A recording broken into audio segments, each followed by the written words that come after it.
Hello, good morning mga ka-chicken. At nandito naman kami mga ka-chicken is na pisa na to yung sisiw po ni native. Ayan.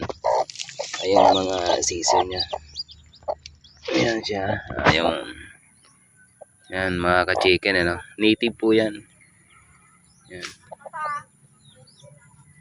Ayan mga ka-chicken. Ayan. Ayan yung mga anak niya. Medyo mahina pa yung isa. Pero nilagay ko na sa kulungan mga ka-chicken. Ano? Dahil ang unang lagay ko kasi mga ka-chicken is yung tubig nila may may sugar. Yan. Para lumakas sila.